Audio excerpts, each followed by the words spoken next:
Selamat datang di ibadah online New Life Church. Saya percaya bahwa hari ini kalian semua akan melakukan sesuatu yang baru. Sebelum kita mengikuti ibadah hari ini, mari kita persiapkan hati, persiapkan waktu untuk bisa menerima firman Tuhan. So enjoy the service guys. God bless you.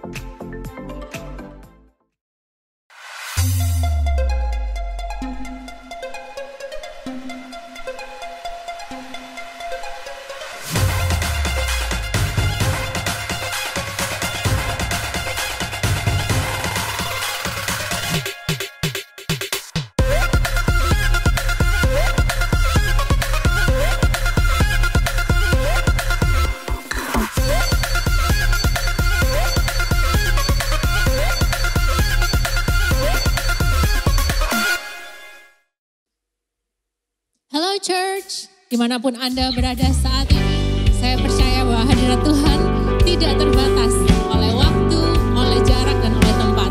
Dan saat ini adalah saat yang terbaik untuk kita mengangkat pujian dan penyembahan kita kepada satu nama, yaitu namanya Yesus, satu-satunya Tuhan dan Raja kehidupan kita. Amen. Berikan sorak-sorai kepada Tuhan kita pagi hari ini. Come on, Church.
diberkati Tuhan. Hidup kami adalah rangkaian dari mujizat kebesaran-Mu Tuhan. Nyata atas hidup kami. Church, kita sudah melewati satu musim yang mungkin gak pernah kita bayangkan sebelumnya. Musim yang gak mudah buat kita semua. Mungkin musim yang menyakitkan. Tapi biarlah pengalaman yang kita sudah lalui selama 1 tahun ini membuat kita semakin percaya, membuat kita semakin melihat Tuhan kita. Dan biarlah saat ini kita semua mengingatkan diri kita akan siapa Tuhan kita. Amin. Bahwa Dia adalah seorang penebus, seorang penyelamat yang heran. Dia adalah seorang waymaker, pembuat jalan. And He is a miracle worker. Dia adalah pembuat mujizat. And He is a promise keeper.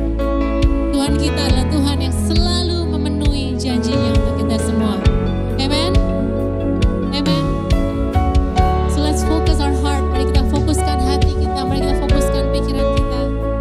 Kita angkat penyembahan kita. Kita angkat pujian kita. Kita deklarasikan sekali lagi rasa percaya kita kepada Tuhan kita yang hidup. Amen. Amen.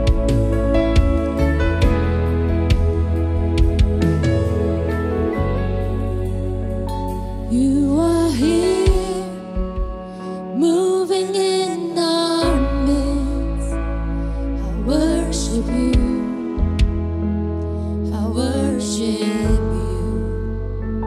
You are here, working in this place. I worship you. I worship you. You are here, moving in our midst. I worship you. I worship you. You are here, working in this place. I worship you. I worship you. You are waymaker, miracle worker, promise keeper, light in the darkness. My God, that is who you are. Waymaker, miracle worker, promise keeper, light in the darkness. My God, that is who you are. You are here, touching every heart. I worship you. I worship you. You are here, healing every heart. I worship you. I worship you.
never stop working. Even when I don't see it, you're working. Even when I don't feel it, you're working. You never stop working. You never stop working. Even when I don't see it, you're working. Even when I don't feel it, you're working. You never stop working. You never stop working. Even when I don't see it, you're working. Even when I don't feel it, you're working. You never stop working. You never stop working. Even when I don't see it, you're working. Even when I don't feel it, you're working. You never stop working. You never stop working. Even when I don't see it, you're working. Even when I don't feel it, you're working. You never stop working. You never stop. Waymaker, miracle worker, promise keeper, light in the darkness. My God, that is who you are. Oh Jesus, waymaker, miracle worker, promise keeper, light in the darkness. My God, that is who you are. That is who you are. That is who you are. That is who you are. That is who you are. That is who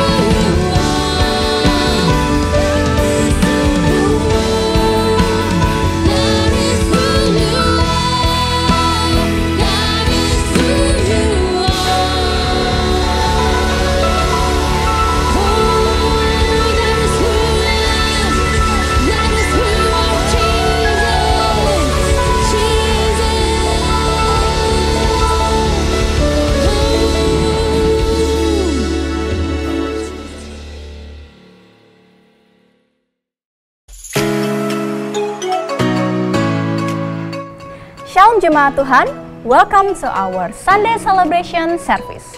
Sebelum kita mendengarkan firman Tuhan, saya ingin menyampaikan beberapa informasi mengenai gereja selama seminggu ke depan. Tak lupa juga saya ingin mengingatkan bagi saudara yang baru pertama kali join di ibadah kami untuk mengisi welcoming card yang linknya tersedia di description box di bawah ini. Bible Study with Pastor Carson Mark akan kembali tayang pada hari Selasa tanggal 27 April pukul 8 malam di IGTV New Life Indonesia. Pastikan Anda menyalakan notifikasi IG Anda karena saya yakin Anda tidak ingin melewatkan seri pengajaran ini. Encountering Jesus with Pastor Irwan Alexander akan kembali diadakan pada hari Kamis tanggal 29 April pukul 7.30 malam live on Instagram. Yuk kita sama-sama join dengan hati yang rindu akan hadirat Tuhan.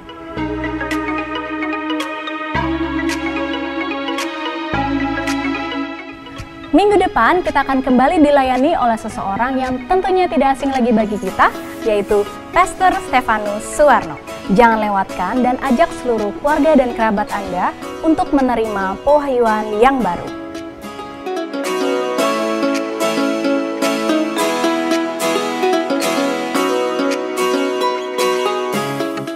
Baik, sudah tiba saatnya untuk kita memberikan persembahan. Di layar kaca Anda sudah tersedia QR Code dan nomor rekening gereja New Life Church. Anda bisa pause tayangan ini sebentar sembari Anda mempersiapkan persembahan. Baik, apabila sudah siap, mari kita berdoa. Tuhan Yesus, kami ingin mengucap syukur dan berterima kasih untuk penyertaan-Mu dan kasih setia-Mu kepada kami sampai hari ini. Tuhan, jika sebentar kami ingin memberikan persembahan, kiranya Kau berkati tangan-tangan yang memberi dan biarlah persembahan ini bisa berguna untuk kelebaran kerajaan-Mu. Hanya di dalam nama Tuhan Yesus kami berdoa dan mengucap syukur. Haleluya. Amin. Happy Giving Church. Dan bagi jemaat yang ingin mengembalikan persembahan persepuluhan, Anda juga dapat memberikannya melalui rekening gereja yang tertera. Untuk teman-teman Alive, jangan lupa hari Sabtu tanggal 1 Mei pukul 4 sore kita akan beribadah melalui Zoom. So, ajakin teman-teman yang lain untuk ikutan gabung ya. Dan untuk Bapak Ibu sekalian, ibadah New Life Kids minggu depan akan diadakan via YouTube. Untuk info lebih lengkap, Anda bisa direct message langsung ke Instagram @newlifekids.indonesia atau menghubungi nomor gereja yang tertera. Nah, itu semua informasi yang dapat saya bagikan tentang minggu ini. Dan tidak bosan-bosannya, saya ingin mengingatkan kita semua untuk selalu menjaga protokol kesehatan dimanapun kita berada. So, see you next week and God bless you. Welcome Jemaat Tuhan. As always, sebuah sukacita kita bisa beribadah bersama. Dari manapun Anda nonton, saya mau sambut Anda. Entah itu dari YouTube maupun dari First Media. Dan saat ini, mari kita langsung saja kita mulai dengan firman Tuhan. Kita hari ini gak akan berlama-lama. Saya akan berikan sebuah judul yaitu I Believe What's Next. Saya percaya selanjutnya bagaimana? Mari kita berdoa. Tuhan, kita bersyukur untuk segala kebaikan-Mu. Kami bersyukur untuk hadirat Engkau yang kita dapat rasakan pada saat praise and worship. Dan saat ini bila Engkau juga berbicara seperti hanya Engkau yang bisa. Kami butuh firman Engkau yang menuntun kita semua. Yang memberikan semangat, kekuatan dan menunjukkan masa depan bagaimana kita harus melangkah dengan kepastian. Semuanya karena kebaikan Engkau. In Jesus name we pray. Dan semua yang setuju katakan Amen. Sekali lagi topik untuk hari ini adalah I believe what's next. Nah, hari ini kita akan belajar dari surat Petrus. Kita boleh buka dalam surat yang kedua ya, bukan pasal kedua tapi surat yang kedua, pasal yang pertama, mulai ayat 2. Dan kita akan bahas beberapa ayat satu persatu dengan lambat ya. Kita mau melihat benar-benar isinya apa. Dan yang akan dibahas di sini adalah begini. Saya yakin kita semua kadang-kadang pernah menanyakan dalam hati. Dan ini sebuah pertanyaan yang sebenarnya menarik. Kopi saya ada anak Tuhan yang kita melihat setelah mereka kenal Tuhan, pertumbuhannya luar biasa. Kita melihat mereka penuh sukacita, penuh damai sejahtera, penuh keberanian, mereka suka bersaksi. Dan hal-hal yang mereka alami itu gak jauh beda dengan hal-hal yang kita lihat di Alkitab. Jadi hidup yang benar-benar penuh dengan tanda-tanda heran dan sukacita oleh Roh Kudus. Sedangkan juga kita lihat ada anak Tuhan lainnya, juga sudah bertobat. Mungkin sama lamanya seperti orang yang tadi atau bahkan lebih lama. Tapi dalam kehidupan dia, kita melihat progresnya pelan sekali. Hari ini masih hidup dalam kekalahan, padahal Tuhan sudah menyediakan kemenangan. Hidup enggak dengan sukacita, hidup enggak dengan damai sejahtera, selalu khawatir. Padahal dua-duanya anak Tuhan. Dan jangan-jangan kita salah satu dari kedua itu. Jadi apa yang membedakan? Nah, itu yang kita mau melihat sekarang, karena Petrus pun membahas hal ini. Surat Petrus yang kedua, pasal 1 ayat 2, saya baca begini. Kasih karunia dan damai sejahtera melimpahi kamu oleh pengenalan akan Allah dan Yesus Tuhan kita. Ya, saya berhenti di sini dulu. Jadi jelas ya, kasih karunia Tuhan dilimpahkan kepada kita oleh kita kenal Tuhan. Saya mau peragakan, coba Anda lihat gerakan tangan saya. Oleh kita mengenal Tuhan, kasih karunia Tuhan melimpah atas kita. Ingat ini dulu karena ini penting. Kita lanjut sekarang ayat yang ketiga. Karena kuasa ilahinya telah menganugerahkan kepada kita segala sesuatu yang berguna untuk hidup yang saleh. Oleh apa? Pengenalan kita akan Dia yang telah memanggil kita oleh kuasanya yang mulia dan ajaib. Ini sebenarnya gambarkan hal yang persis sama, diulangi aja dengan kata-kata lain, mengulangi ayat 2. Jadi di sini katakan, karena kuasa ilahinya itu menganugerahkan segala sesuatu kepada kita. Oleh apa? Oleh kita mengenal Dia. Jadi kalau ayat ini urutannya saya ubah ya kalimatnya supaya lebih jelas. Sama seperti ayat 2, oleh kita, lihat tangan saya, mengenal Tuhan. Maka semua yang dibutuhkan Tuhan melimpahkan karuniakan kepada kita. Lanjut dulu ayat 4. Dan dengan jalan itu ia telah menganugerahkan kepada kita janji-janji yang berharga dan yang sangat besar. Supaya olehnya kamu boleh mengambil bagian dalam kodrat ilahi dan luput dari hawa nafsu dunia yang membinasakan dunia. Oke, saya akan ambil waktu menjelaskan ini. Di sini katakan, kita kenal Tuhan, karena kita kenal Tuhan, maka Dia melimpahkan segala yang kita butuhkan dan kasih karunia dan banyak hal sebagainya. Melalui itu, kita menerima janji-janji Tuhan. Melalui itu, kita luput dari nafsu dunia. Yang harus kita mengerti begini. Alkitab di bagian-bagian lain sering mengatakan, apa yang ada di dunia ini hanya hal-hal yang buruk. Hal-hal kayak seperti kefasikan dan nafsu, keinginan mata, keinginan daging. Dan kita melihat kiri kanan orang yang tidak mengenal Tuhan. Mereka hidup di dalamnya. Mereka benar-benar ikut arus dunia, hidup dalam dosa, menikmatinya. Walaupun pada akhirnya itu membawa kepada kebinasaan.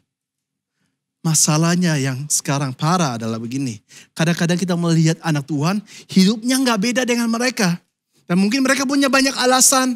Oh mereka ini baru kenal Tuhan. Atau mereka ini memang belum kuat untuk meninggalkan hidup yang lama. Tapi yang jelas di sini adalah begini. Asalkan Anda dan saya kita kenal Tuhan. Dan semakin kita kenal Tuhan, semakin Tuhan limpahkan kasih karunia. Sehingga Anda dan saya bisa mengatakan tidak terhadap nafsu dunia. Dikatakan di sini ada janji-janji Tuhan yang kita alami. Seperti apa? Yesus itu di kayu salib dikatakan dia mengalahkan iblis. Dia mengalahkan kuasa dosa. Bukan berarti iblis gak ada, iblis ada. Bukan berarti dosa gak ada, dosa masih ada. Tapi kuasa iblisnya dan kuasa dosanya dipatahkan. Sehingga kalau saya hidup berjalan dengan Tuhan, bukan lagi saya yang hidup, melainkan Kristus dalamku. Dan oleh pertolongan dia, saya bisa mengatasi itu semuanya. Dan yang mau Petrus sampaikan di sini adalah kita nggak punya alasan untuk mengatakan kita terus-menerus hidup dalam dosa. Enggak. Justru semakin kita kenal Tuhan, semakin Tuhan melimpahkan kita kekuatan dan semua yang dibutuhkan untuk kita say no terhadap dunia, untuk kita berubah, untuk kita bertumbuh, untuk kita hidup dalam kemenangan, untuk kita hidup dengan sukacita, untuk kita hidup dengan damai sejahtera. Dan kalau kita merasa selama ini saya belum mengalami itu semuanya, berarti ini memang tanda tanya besar seberapa saya sudah berikan waktu untuk mau semakin mengenal Tuhan. Karena itu kuncinya di sini. Terus menerus kita melihat ini adalah kuncinya di sini. Sekarang saya lanjut dulu. Ayat 5. Justru karena itu, jadi karena kasih karunia dan pertolongan yang saya alami dari Tuhan. Justru karena itu kamu harus dengan sungguh-sungguh berusaha untuk menambahkan kepada iman. Stop dulu. Di sini dikatakan Petrus, pada iman yang kita miliki terhadap Tuhan kita harus menambahkan sesuatu. Emang iman kita gak cukup? Emang iman atau percaya itu gak cukup baik untuk segalanya? Apakah kita harus menambahkan sesuatu? Jelas Petrus bilang, dengan sungguh-sungguh berusaha untuk menambahkan kepada iman. Jadi saya mau jelaskan begini. Ini bukan berarti bahwa seorang itu selamat karena usahanya sendiri. Enggak. Keselamatan itu memang pemberian Allah. Tapi kan di sini adalah iman itu dasarnya dan di sini bicara mengenai orang yang sudah punya iman. Nah sekarang punya iman, what's next? Sama seperti tadi saya katakan judul untuk hari ini, I believe, what's next? Saya sudah percaya Tuhan. Selanjutnya apa? Ada orang sudah percaya Tuhan, hidupnya gitu-gitu aja. Ada orang percaya Tuhan, hidupnya berubah luar biasa. Yang membedakan apa? Yang membedakan adalah hal-hal yang akan kita baca di 2-3 ayat berikut ini. Setelah orang itu percaya, dia menambahkan sesuatu. Dan sekali lagi bukan bicara mengenai karya Tuhan Yesus kurang sempurna sehingga Anda dan saya harus menambahkan sesuatu kepada itu. Tidak. Tapi ini bicara mengenai, nah by the way, Alkitab gak anti dengan usaha kita. Alkitab gak anti dengan kita bekerja. Justru Tuhan mau kita memberikan yang terbaik. Dan justru itu yang dihidupi oleh Paulus sendiri. Dan juga rasul-rasul lainnya. Kita lihat contoh. 1 Korintus 15 ayat 10. Ini perkataan Paulus. Dia bilang begini, tetapi karena kasih karunia Allah, aku adalah sebagaimana aku ada sekarang. Dan kata lain, dia tahu semuanya karena pertolongan Tuhan. Bukan karena dianya. Tapi dia tambahkan, dan kasih karunia yang dianugerahkannya kepadaku tidak sia-sia. Dengan kata lain bisa sia-sia. Tapi pada Paulus tidak sia-sia. Sebaliknya, aku telah bekerja lebih keras daripada mereka semua.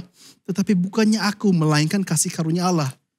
Jadi Paulus bilang, saya alami kasih karunia dan itu gak sia-sia. Karena justru saya menunjukkan, saya kerja lebih keras dari semua yang lain. Dan Tuhan itu gak apa-apa dengan kita berusaha kerja keras. Ya sekali lagi, percaya itu bukan artinya anti dengan usaha. Karena hari-hari ini banyak orang berpikir seperti itu. Dan itu salah. Tapi bagus bagaimana ditutup ayat ini oleh Paulus. Dikatakan, tapi bukannya aku melainkan kasih karunia Allah. Paulus katakan, kalaupun akhirnya saya mau ambil keputusan untuk beri yang terbaik dan berusaha. Kalaupun akhirnya berhasil, itu bukan karena saya. Tapi kasih karunia Allah yang melalui itu semuanya menolong dan menguatkan saya. Percaya kepada Tuhan yang kita diselamatkan itu adalah sepenuhnya karya Tuhan. Tapi setelah itu seberapa kita bertumbuh, itu ada kerjasama. antara kasih karunia Tuhan dan kerelaan kita. Sama halnya kalau kita melihat di dunia ini. Contohnya, seorang anak dengan seorang ayah. Seorang anak mungkin dia bisa ke sekolah, dia bisa rajin sehingga nantinya menjadi orang berhasil. Tapi kalau nggak ada ayahnya yang dari kecil berikan dia makan. Kalau nggak ada ayahnya yang dari kecil mungkin bayar uang sekolahnya. Anak itu nggak akan kemana-mana. Bahkan akan mati sekarat karena kelaparan, mati kelaparan. Jadi ada ayahnya yang menyediakan makanan, uang untuk dia bisa ke sekolah dan sebagainya. Itu seperti Bapa kita yang di surga. Menyediakan semua yang Anda dan saya butuhkan. Tadi dalam 2 Petrus 1 kita baca bagaimana Tuhan sudah menyediakan semuanya oleh kasih karunia. Ada janji-janji yang luar biasa. Memang. Tapi sekarang ditambahkan, kalau kamu sudah percaya, tambahkan berapa hal. Sama seperti seorang anak kecil. Ayahnya mungkin sekarang sudah menyediakan semuanya. Anak kecil itu pergi ke sekolah. Walaupun sudah dibayar uang sekolahnya. Kalau dia gak mau belajar dan sama sekali gak belajar. Sampai kapanpun gak akan bertumbuh. Dalam kepintaran, dalam keberhasilan. Jadi anak itu pun harus rela. Untuk mau melakukan apa yang harus dilakukan. Sama ini gambaran mengenai kita juga anak-anak Tuhan. Tuhan menyediakan tapi dia mau kita menjadi anak Tuhan yang rajin. Dan semua yang setuju sama-sama boleh katakan amin. Nah sekarang kita akan lanjut baca ayat 5, 6, 7 untuk melihat hal-hal apa yang harus ditambahkan kepada iman. I believe what's next. Saya percaya selanjutnya bagaimana? Ya selanjutnya begini. Saya baca lagi ayat 5. Justru karena itu kamu harus dengan sungguh-sungguh berusaha untuk menambahkan kepada imanmu kebajikan. Jadi yang pertama adalah kebajikan. Kita akan melihat pada iman yang adalah dasar ya. Tuhan sudah melakukan sesuatu di kayu salib, kita tinggal percaya, itu dasarnya. Sekarang ada 7 hal di sini yang disampaikan yang harus kita lakukan. Nah, 7 hal ini memang di sini adalah dalam sebuah urutan. Apakah berarti dalam hidup kita juga munculnya persis dalam urutan itu belum tentu. Tapi intinya ada 7 hal yang disebut di sini. Yang pertama yang disebut di sini adalah kebajikan. Kalau dalam bahasa Inggris, tergantung terjemahan bisa beda-beda kata di sana. Satunya pakai kata virtue, yang satu pakai kata excellence. Intinya itu bicara mengenai integritas. Bicara mengenai secara moral orang itu melakukan apa yang berkenan kepada Tuhan. Kalau mau ngomong kata integritas, saya yakin kita semua masih ingat. Baru saja beberapa minggu lalu di gereja ini kita bahas mengenai integritas ini. Nah kalau Anda ingat definisinya adalah begini. Bahwa dimanapun saya berada, mau itu saya sendirian, gak ada yang lihat. Mau depan keluarga, mau depan teman, mau depan rekan kerja, dimanapun saya sama. Karena saya gak berubah-ubah, saya ini konsisten. Saya gak pura-pura, saya gak seperti pakai topeng. Tapi kalau saya di luar itu melakukan yang baik, gak dilihat pun saya melakukan itu. Karena saya melakukannya untuk Tuhan. Gak penting orang tahu atau gak tahu. Jadi ini yang pertama yang disebut di sini. Saya langsung lanjut dulu. Dan kepada kebajikan kita tambahkan apa? Pengetahuan. Yang kedua di sini adalah pengetahuan. Saya akan sedikit menjelaskan mengenai kata pengetahuan atau bahasa Inggrisnya adalah knowledge. Pengetahuan tentunya di sini adalah dalam konteks firman Tuhan. Bagaimana kita kenal firman Tuhan itulah pengetahuan. Dan karena kita kenal firman Tuhan, kita kenal Tuhan. Dan penting sekali Anda dan saya antara lain kita kenal Tuhan karena firman Tuhan juga. Memang ada persekutuan secara pribadi yang kita punya dengan Tuhan dan kita punya beberapa experiences, pengalaman dan itu penting sekali harus ada. Tapi selebihnya yang juga harus ada adalah saya belajar firman Tuhan, saya renungkannya dan dari sana saya kenal Tuhan. Kalau tidak, gampang sekali untuk saya sesat. Kalau tidak, gampang sekali saya cuma katakan, oh saya rasa Tuhan katakan begini, padahal ngawur semua. Nah, kalau kita melihat kepada dunia ini, zaman sekarang, ada nyalakan aja YouTube. Berapa banyak pendeta dan nabi sesat yang cuma sekedar mengatakan, oh saya merasa Tuhan bilang gini. Tapi apa yang mereka sampaikan ngawur semua. Gak mungkin itu dari Tuhan. Seandainya mereka benar-benar cintai firman Tuhan dan pelajari. Mereka bisa punya pengetahuan yang benar akan Tuhan. Dan ini penting sekali. Jadi kalau sekali lagi, kalau cuma soal perasaan, itu bisa bahaya, itu bisa sesat. Saya masih ingat waktu itu saya pelayanan ke Bali. Dan waktu saya di sana, saya dijelaskan oleh pendeta di sananya, tempat di mana saya berkhotbah. Bahwa di Bali ada satu orang itu sedang koma. Tapi kadang-kadang orang yang dalam koma ini suka bangun dan berkata-kata. Dan dia mengatakan bahwa dia sendiri adalah Tuhan Yesus yang barusan datang saat ini ke dunia ini untuk bisa bicara kepada beberapa orang, berikan arahan. Dan kata pendeta di mana saya pergi ke sana ini, dia katakan ada banyak sekarang hamba-hamba Tuhan di Bali dan dari mana-mana pergi ke orang ini yang sedang koma, menanti supaya dia bangun, supaya pas bangun mereka bisa dinubuatin oleh dia. Jadi ada pendeta-pendeta, ada hamba-hamba Tuhan yang percaya dengan hal tersebut bahwa dia adalah Yesus di zaman sekarang. Itu kan konyol sekali. Sebenarnya kalau seandainya benar-benar kita belajar Alkitab, kita tahu gak mungkin. Karena Tuhan Yesus cuma akan datang satu kali lagi untuk menjemput kita semua dan untuk mengalahkan antikris. Jadi sebenarnya seandainya punya pengetahuan akan Alkitab, kita lebih mudah untuk tidak tersesat. Seperti mereka tadinya sesat. Dan sama halnya di zaman Petrus. Petrus waktu menulis ini, kenapa dia juga menjelaskan tentang pengetahuan. Di zaman Petrus pun sudah ada penyesatan. Di zaman Petrus ada dua tipe Kristen. Kristen dia adalah orang dulunya Yahudi, sekarang bertobat. Atau Kristen yang adalah orang non-Yahudi, biasanya orang Yunani. Berarti dia sebelumnya hidup dalam biasanya hedonisme. Dimana semuanya cuma soal kenikmatan. Dan kalau kita contohnya melihat surat Korintus. Yaitu gereja yang di Korintus yang tadinya mereka adalah orang-orang dalam kekaisaran Romawi. Bagaimana mereka bahkan dijelaskan ada orang keluar dari tempel. Tempel itu bait Allahnya dewa-dewa lain. Dan langsung di sana ada pelacur-pelacur. Dan itu di sana gak masalah karena memang salah satu dewa mereka adalah juga dewa seks dan sebagainya. Dan itulah yang dihadapi oleh Petrus. Ada yang jadi Kristen latar belakang orang Yahudi dengan taunya cuma firman Tuhan atau hukum Taurat saja. Dan juga ada orang-orang yang sebelumnya hidup dalam hedonisme. Sekarang ada banyak sekali pengajar baru di zaman Petrus yang mencampurkan firman Tuhan dengan hedonisme, mencampurkan firman Tuhan dengan hukum Taurat, sehingga itu membawa orang pada penyesatan. Sehingga penting sekali untuk Petrus bilang, pengetahuan yang benar akan Alkitab. Itu sangat penting sekali. Hari-hari ini pun masih sama, banyak pengajar sesat seperti itu. Saya kadang-kadang sengaja buka di YouTube untuk saya melihat nabi palsu. Apa yang mereka beritakan, apa yang mereka lakukan.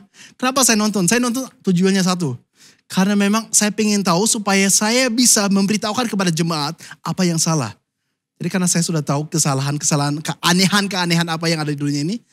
Lain kali orang tanya, aku lebih gampang bisa menjelaskan. Itu aja tujuannya. Dan saya melihat barusan contohnya berapa hari lalu. Saya dikirim message mengenai ada pendeta sekarang kalau gak salah di Afrika. Dia suka dudukin wajahnya orang dan kentut. Dan katanya kalau dia kentutin wajah orang, orang itu sembuh. Dan itu banyak sekali orang yang datang kepada dia untuk disembuhkan. Dan Anda tahu, kalaupun ada orang yang tadinya sakit, sekarang sembuh. Saya yakin itu cuman iblisnya itu kerjasama. Jadi iblis itu tadi mungkin ada orang yang sebelumnya gak kenal Tuhan, dia kerasukan setan. Dan tiba-tiba waktu dikentutin pendeta itu memang mungkin iblisnya sengaja pergi supaya semakin jadi orang percaya penyesatan itu. Dan banyak sekali hal yang seperti ini sedang terjadi di dunia ini. Kita harus hati-hati. Itu sebabnya pengetahuan sangat penting. By the way, Anda tahu gak pengetahuan sama hikmat bedanya apa? Nah, pengetahuan dan hikmat bedanya tipis. Pengetahuan itu mengetahui sesuatu. Hikmat adalah pengetahuan yang diaplikasikan. Di dalam salah satu kamus Webster, di sana dijelaskan begini. Wisdom is knowledge and the capacity to make due use of it. Hikmat adalah pengetahuan yang diaplikasikan. Itu adalah definisi dunia. Sekarang kita terapkan pada Alkitab ternyata cocok. Dalam artian, hikmat adalah kalau kita menerapkan pengetahuan atau hal-hal yang kita ketahui dari firman Tuhan. Firman Tuhan katakan A, kita lakukan A. Tuhan katakan ini orang yang berhikmat. Begitu banyak contoh di Alkitab. Ya yang paling gampang yang saya suka pakai begini. Tuhan suruh umat Israel, gini loh caranya nanti kamu kalahkan Yeriko. Anda ingat Yeriko, kota yang besar, temboknya tinggi dan lebar. Seharusnya gak mungkin untuk bisa membuat tembok itu roboh. Tuhan bilang, yaudah 7 hari kamu kelilingi saja. Gak usah lakukan hal yang lain. Cuma kelilingi sambil nanti hari terakhir sambil suara nyaring. Tembok akan runtuh. Secara pengetahuan dunia itu gak mungkin. Itu hal yang maaf ya bodoh sekali. Tapi Tuhan mengatakan harus begitu. Jadi mereka sekarang umat Israel tahu, mereka mengetahui. Oke, ini cara yang Tuhan katakan. Akhirnya mereka lakukan. Mereka kelilingi Yeriko selama 7 hari. Itu namanya wisdom, hikmat. Mereka melakukan apa yang mereka mengetahui tentang apa yang dikatakan Tuhan. Itulah hikmat. Di dalam Alkitab banyak contoh mengenai ini. Tapi yang paling jelas Yesus sendiri pernah katakan dalam Matius 7. Salah satu perikop terakhir di sana, perumpamaan terakhir, Yesus katakan begini. Ada 2 macam orang. Ada mereka yang sudah dengar semua yang saya khotbahkan dan melakukan, itu orang berhikmat. Ada orang yang dengar semuanya tidak mau melakukan, itu orang bodoh. Dua-duanya dengar, dua-dua sudah mendapat pengetahuannya. Satunya aplikasikan, satu nggak mau aplikasikan. Yang satu berhikmat, yang satu bodoh. Sekarang bagaimana aplikasinya untuk hidup Anda? Dari hal-hal yang Anda sudah mengetahui. Dari firman Tuhan, dari hal-hal yang Tuhan arahkan, lakukan. Dan Anda akan melihat bagaimana Tuhan akan membawa dari keberhasilan kepada keberhasilan yang lain. Karena kita hidup dalam firman Tuhan dan melakukan apa yang Tuhan sudah katakan kepada kita semua. Jadi hikmat adalah pengetahuan yang diaplikasikan. Tapi gimana mau aplikasikan, gimana mau wise, mau berhikmat, kalau tahu aja enggak. Sehingga Petrus bilang, setelah kamu sudah percaya, salah satu hal yang juga harus ada adalah pengetahuan. Baca Alkitab, renungkan itu, doa. Supaya kita semakin mengetahui apa yang Tuhan mau. Seringkali terjadi seperti ini, bagaimana ada orang mau tanya tentang kehendak Tuhan. Mungkin mereka tanya kepada pendeta atau mereka berdoa. Dan saya juga kenal banyak orang, mereka mau pindah pekerjaan dan sudah pindah pekerjaan. Dan pekerjaan yang baru ini, sebenarnya di dalamnya mau gak mau mereka harus melakukan hal-hal yang tidak menyenangkan Tuhan. Tapi mereka merasa siapa tahu ini kehendak Tuhan. Karena kalau saya berhasil, satu saat saya akan semakin tinggi karirku. Semakin besar dampakku kepada banyak orang. Sehingga nanti saya bisa tolong orang banyak. Dan mereka tanya, apakah jangan-jangan ini kehendak Tuhan? Padahal dalam hati mereka sudah tahu, jelas itu bukan kehendak Tuhan. Karena dari firman Tuhan yang mereka mengetahui, mereka tahu bahwa berapa hal yang sekarang mereka lakukan itu melanggar semuanya yang menyenangkan kepada Tuhan. Jadi walaupun mereka gak usah tanya, Tuhan ini kehendak engkau atau enggak? Harusnya dari firman Tuhan aja sudah jelas. Mereka tahu ini bukan kehendak Tuhan. Gak perlu lagi untuk mereka tanya pendeta atau mereka berdoa. Masalahnya soal apa? Soal mereka gak mau aplikasikan apa yang mereka tahu. Mereka gak rela untuk pikul salib, untuk menyangkal diri dan katakan, Tuhan walaupun kelihatannya secara duniawi ini menguntungkan, tapi saya tahu sebenarnya ini tidak menyenangkan engkau. Kita lanjut yang berikut ya. Hal yang perlu ditambahkan kepada iman menurut Petrus. Yang ketiga di sini adalah kepada pengetahuan tambahkan penguasaan diri. Menguasai diri. Jadi di mana mungkin ada hal-hal di dunia ini yang menggoda dan kita lihat ini kayaknya enak. Dan kita katakan oke, kalau saya hidup di dalamnya itu nyaman dan sebagainya. Tapi saya cuma mau ingatkan begini. Sesuai ayat-ayat sebelumnya yang kita sudah baca. Kalau kita di dalam Tuhan, Tuhan sudah menyediakan segala kekuatan dan kasih karunia yang Anda butuhkan. Untuk kita bisa say no. Banyak orang itu gak mau katakan say no dan mereka merasa belum mampu. Tapi itu omong kosong. Kalau mereka benar di dalam Tuhan, mereka bisa katakan say no. Bukan berarti dia gak pernah gagal. Manusia siapapun bisa gagal, bisa jatuh. Tapi kalau dia terus menerus selalu hidup di dalamnya dan dia merasa gak apa-apa. Karena memang dia belum di level untuk keluar dari itu yang namanya omong kosong. Di sana dia sudah berhasil ditipu oleh iblis. Karena jelas-jelas seluruh perikop yang kita baca di sini adalah bagaimana Petrus mau ingatkan, kalian jangan tersesat ya. Tapi kalian harus tahu kalau kalian sudah benar-benar percaya, Tuhan akan tolong kalian untuk keluar dari hawa nafsu dunia. Kalian bahkan bisa menguasai diri. Berikut, tambahkan pada penguasaan diri apa? Ketekunan. Ketekunan itu bicara mengenai walaupun berat, walaupun gak enak, terus-menerus mencoba. Kadang-kadang dalam kekristenan seperti itu, kita tahu bagaimana Tuhan menyuruh kita melakukan banyak hal. Mungkin awalnya kita belum berani, mungkin awalnya kita masih malu. Contohnya mengenai kita berani bersaksi, kita mendoakan orang. Mungkin kita lakukan beberapa hal yang kita rasa Tuhan suruh tapi gagal dan gagal lagi. Tapi gak masalah. Ketekunan bicara mengenai walaupun gagal dan gagal lagi, walaupun melakukan dan sesuatu gak nyaman. Tapi karena saya tahu Tuhan di pihakku, saya akan berusaha lagi karena saya tahu pada akhirnya bersama dengan Tuhan, pasti saya akan mengalami kemenangan. Dan saya gak putus asa di tengah jalan. Dan saya gak sedih hati. Dan saya gak menyalahkan Tuhan kenapa belum berhasil. Karena gak masalah. Kadang-kadang bukan soal keberhasilannya, tapi soal prosesnya, bagaimana melalui saya menjalankan beberapa hal yang kadang-kadang gak enak. Justru di sana ada pengalaman-pengalaman indah dengan Tuhan. Bagaimana saya lihat ternyata dalam kekalahan pun Tuhan ada di sana. Tuhan menguatkan saya, di sana tuh Tuhan bisa kasih saya jalan keluar. Soal perjalanan dengan Tuhannya, itu yang indah. Jangan kita pikir keberhasilan, kita inginkan satu hal, ini jadi impian saya, kalau saya sudah dapat, saya baru senang. Salah. Karena dengan jalan seperti itu banyak orang gak pernah akan mengalami yang namanya bahagia. Karena ada aja cara yang kadang-kadang bahkan iblis pakai, di mana mereka gak pernah capai hal itu. Jadi mereka selalu menunda sukacita mereka. Tapi justru yang kita harus ingat hari ini. Dan yang Petrus di sini juga katakan, ketekunan itu penting. Sehingga walaupun saya di tengah-tengah proses, tapi saya tekun. Saya nikmati saja, saya tahu Tuhan ada di sana. Dan itulah sukacita saya. Jadi seluruh hidup itu penuh sukacita. Bukan nanti kalau saya berhasil dapat hal-hal yang saya inginkan, enggak. Tapi sekarang pun karena Tuhan ada di sini, ini cukup bagi saya. Kita belajar puas untuk setiap situasi yang ada. Selanjutnya, tambahkan kepada ketekunan, ayat 6, kesalehan. Nah kalau kesalehan bahasa Inggrisnya adalah godliness. Jadi ada kata godly. Kalau sudah ditambahkan li, sebuah kata noun atau subjek itu bisa menjadi adjektif. Jadi artinya apa? Seperti Tuhan. Godly artinya kita bertindak seperti Tuhan. Bukan berarti kita ini menjadi semua orang sesat. Kita katakan saya seperti Tuhan. Enggak. Tapi saya bertindak seperti saya tahu Tuhan mau bertindak. Contohnya, saya pernah menjelaskan mengenai berapa puluh tahun lalu ada gerakan di seluruh dunia berawal dari Amerika. Nah yang namanya WWJD. What would Jesus do?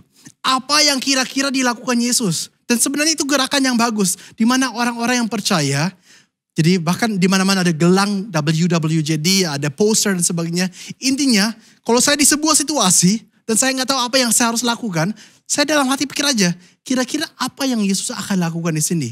Dan itu yang saya lakukan. Alkitab menjelaskan bagaimana Yesus yang kita baca di Injil menjadi teladan Anda dan saya. Kita melihat bagaimana dia hidup dan apa yang dia buat. Dan dia mau supaya kita hidup seperti apa yang dia sudah contohkan. Dia yang sudah menjadi teladan bagi Anda dan saya. Sehingga kita hari ini hidup godly, caranya gimana? Paling gampang kita sering-sering tanya. Pada saat ini, kalau saya nggak tahu ini saya harus belok ke kiri atau ke kanan.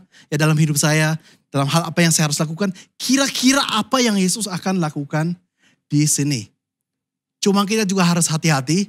Jangan sampai berlebihan. Jangan sampai seluruh hidup ini kita pikir cuma soal ya what would Jesus do? Kira-kira apa yang Yesus buat dan sekarang saya juga harus berbuat itu. Jangan sampai kita lupa tentang what Jesus has already done. Apa yang Yesus sudah lakukan. Untuk kita ke depan bisa maju dan melakukan kira-kira apa ya yang Yesus bakal lakukan di situasi seperti ini. Untuk saya bisa berada di posisi ini semua karena kebaikan Tuhan because of what Jesus already has done. Dia sudah mati di kayu salib. Sehingga sekarang dengan saya percaya kepada dia saya diselamatkan. Ada kasih karunia yang melimpah yang menyertai saya. Sehingga sekarang saya bisa menjalani hidup ini. Dan bahkan kalau saya di persimpangan jalan. Atau dalam sehari-hari saya yakin sering Anda dan saya. Ada situasi-situasi di mana kita gak tahu apa yang harus kita buat. Kita dalam hati berdoa aja. Tuhan kira-kira di situasi ini. Apa yang menyenangkan engkau. Dan itu yang kita berusaha untuk melakukan. Kesalehan. Itu bahasa Inggrisnya godliness. Hidup seperti apa yang kira-kira Yesus akan buat. Berikut. Menambahkan kepada kesalehan ayat 7 dan kepada kesalehan kasih akan saudara-saudara. Dalam kekristenan kasih akan saudara itu sangat penting. Dan ini di sini konteksnya adalah saudara sesama Kristen. Ada orang-orang lain yang percaya Tuhan dan kita mengasihi mereka. Dan ini mustahil tanpa adanya komunitas. Apalagi di situasi seperti sekarang, COVID. Di mana banyak gereja itu sekarang secara online. Terlebih sekarang pentingnya Anda punya komunitas. Di mana Anda punya sebuah life group. Di mana Anda terkoneksi dengan orang-orang lain. Sehingga Anda bisa saling mengasihi. Saling mengasihi itu ada tindakannya. Saling menolong, saling menasihati, saling menguatkan. Gimana itu terjadi kalau nggak ada komunitas? Jangan menjadi Kristen individual. Cuma mengatakan yang penting saya hidup sesuai apa yang Tuhan mau di rumah. Mustahil. Yang namanya mengasihi orang lain dan yang namanya melakukan apa yang Tuhan mau. Itu melibatkan orang-orang lain dalam hidup kita. Dan kalau hari ini mungkin Anda sudah berhenti berkomunitas. Mungkin selama ini Anda belum pernah mau ikut dengan life group. Saya katakan, saya berikan dorongan, join a life group hari ini. Memang sekarang mungkin caranya masih secara online.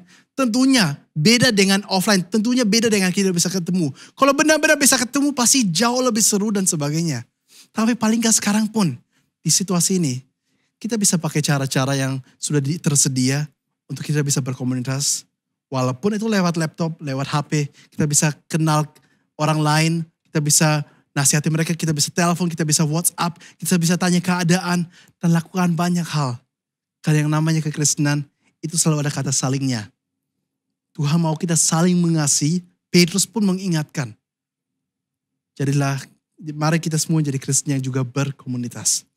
Dan yang terakhir yang ditambahkan di sini adalah, dan tambahkan kepada kasih akan saudara, kasih akan semua orang.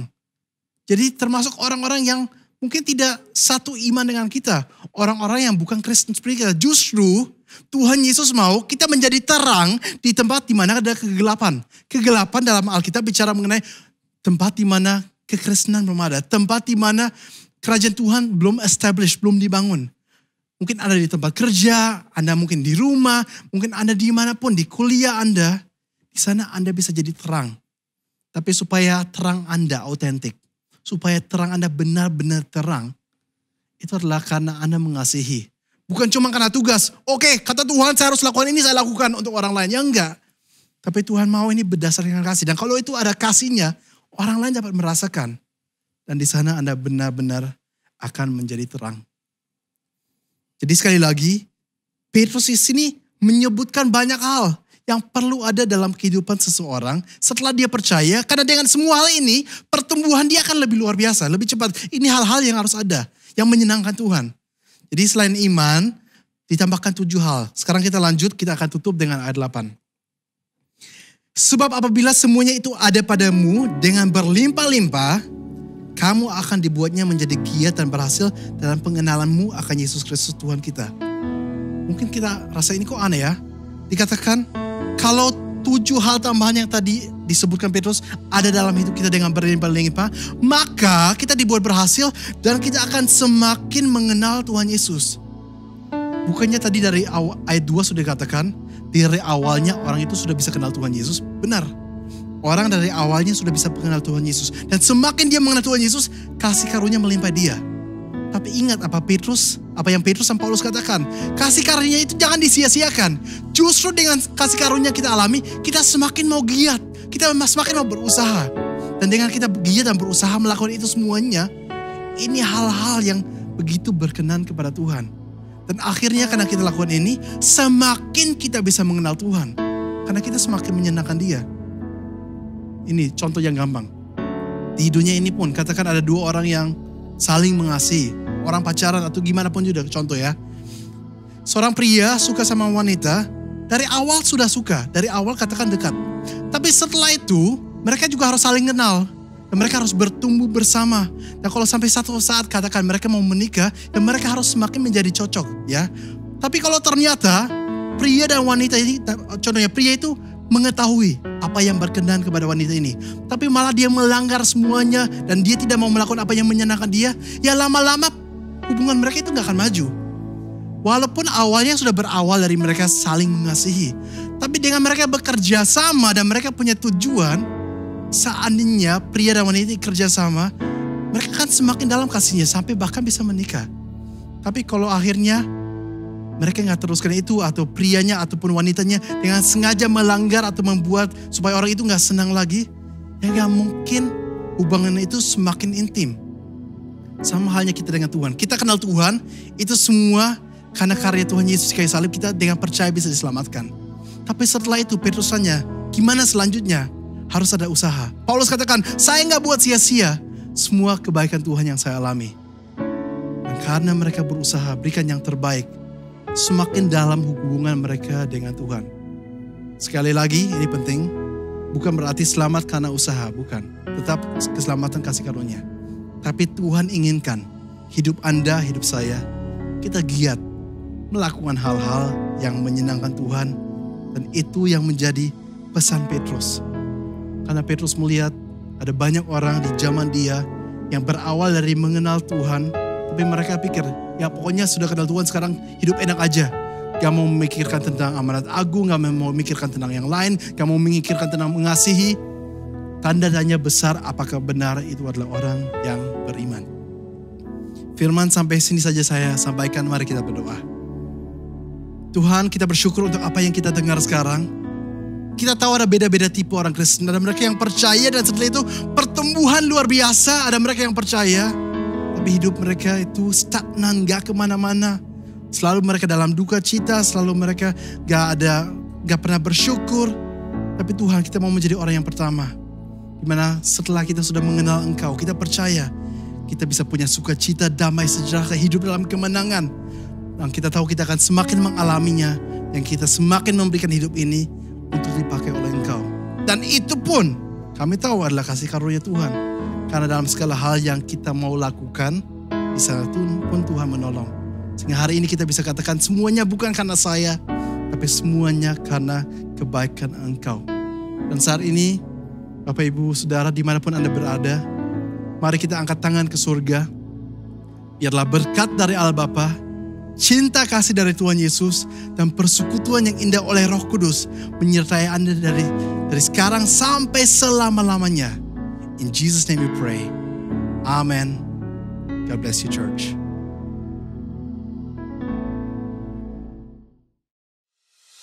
Terima kasih sudah bergabung bersama kami di dalam ibadah online kami. Apabila Anda membutuhkan informasi, Anda dapat menghubungi kami melalui Instagram atau call center.